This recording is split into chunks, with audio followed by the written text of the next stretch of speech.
नमस्कार, मी डॉक्टर मोहित जैन. आज मी ॲक्ने, त्यालाच आपण आयुर्वेदामध्ये मुखदोषिका असे सुद्धा म्हणतो, याची आपण मल्टीलेवल आयुर्वेदिक अप्रोच बघणार आहोत.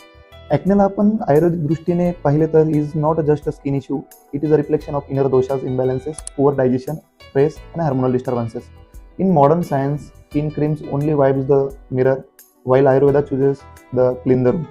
आजच्या युगात बघायला गेलं तर 85% टीनेजर्स ॲक्नेशी प्रॉब्लेम फेस करत आहेत आणि many carry its scar into adulthood. But in Ayurveda त्वचारोग is not a merely a cosmetic concern. It is a raktapitta disorder emerging from ama accumulation and srotas blockages. म्हणजे काय, जर तुम्ही एखादी गोष्ट एक्सेस स्पायसीमध्ये खात असाल किंवा ऑइली खात असाल, लेट नाईट स्लीप घेत असाल, स्ट्रेसमध्ये असाल, over use of cosmetic product use करत असाल, तर त्याची पॅथॉलॉजी कशी घडते. जेव्हा इनडायजेशन घडतं किंवा लॅक ऑफ ॲपेटाईट असेल, ते अनडायजेस्टेड मेटाबॉलिक वेस्ट शरीरात फॉर्म करणार आहे. देन ते आपल्या रक्तात आणि पित्तात मिसळेल आणि its accumulates in skin and block the hair follicles आणि it leads into inflammation, pustules and blackheads. And at the end of acne ते फॉर्मेशन होणार आहे.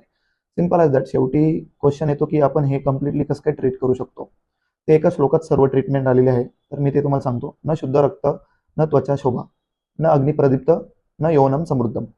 म्हणजे काय, Wien you correct the agni, pacify the dosha and purify the rakta, you don't just clear the skin, you revive the inner सौंदर्य.